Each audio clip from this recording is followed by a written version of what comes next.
হঠাৎ করেই ভারতের রাজনীতিতে আলোচনায় অখ্যাত এক রাজনৈতিক দল Nationalist Citizen Party of India NCPI. কয়েকদিন আগেও যাদের চিনত গুটি কয়েক মানুষ, এখন পর্যন্ত কোনো নির্বাচনে জয় না পাওয়া সেই দলটি হতে যাচ্ছে ভারতের লোকসভার পঞ্চম বৃহত্তম দল।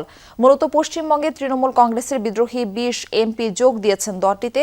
সব ঠিক থাকলে আলোচিত এই এনসিপিআই হতে যাচ্ছে বিজেপি নেতৃত্বাধীন ক্ষমতাসীন এনডিএ জোটের অংশ।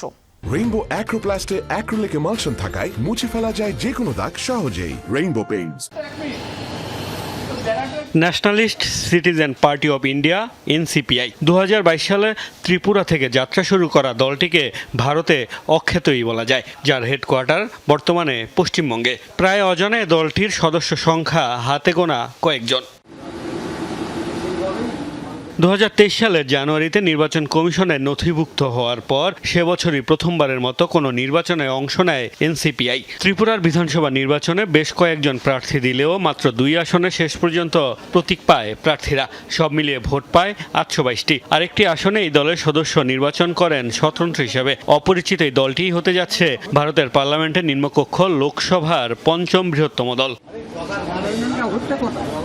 মূলত পশ্চিমবঙ্গে তৃণমূল কংগ্রেস থেকে বেরিয়ে যাওয়া ২০ এমপি যোগ দিয়েছেন এই দলে। এরপর হঠাৎই আলোচনায় উঠে এসেছে এনসিপিআই। তাদের ক্ষমতাসীন এনডিএ জোটে যোগ দেওয়ার কথাও রয়েছে। সব ঠিক থাকলে তারাই তখন হবে বিজেপির পর জোটের সবচেয়ে বড় দল। এনসিপিআই ইতিমধ্যে আমাদের সাদরে গ্রহণ করেছে। আমরা প্রধানমন্ত্রী নরেন্দ্র মোদী এবং কেন্দ্রীয় স্বরাষ্ট্রমন্ত্রী অমিত শাহর নেতৃত্বে এনডিএ এর সাথে কাজ করব।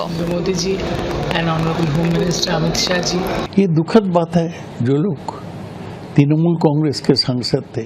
এটা দুঃখজনক। টিএমসি এমপিরা একটি অচেনা দলে যোগ দিয়েছেন, তারা তাদের সম্মান হারিয়েছেন। এনসিপিআই তো কোনো স্বীকৃত দলই নয়, এটি বাংলায় নিবন্ধিত কিন্তু ত্রিপুরায় প্রার্থী দিয়েছে। এর সঙ্গে যুক্ত হয়ে কি লাভ? एक रिकॉग्नाइज्ड पार्टी भी नहीं है, रजिस्टर्ड पार्टी है। রাতারাতি শূন্য থেকে বড় দল বনে গেলেও এনসিপিআই এ পূর্ণাঙ্গ রাজনৈতিক দল হওয়ার অনেক বৈশিষ্ট্যই অনুপস্থিত। নেই কোনো সুস্পষ্ট নেতৃত্ব কাঠামো, সাংগঠনিক নেটওয়ার্ক বা তৃণমূল কর্মী। ফলে এটি টিকে থাকা নিয়ে সংশয় রয়েছে বিশ্লেষকদের। মোস্তফা মাহমুদ, যমুনা নিউজ।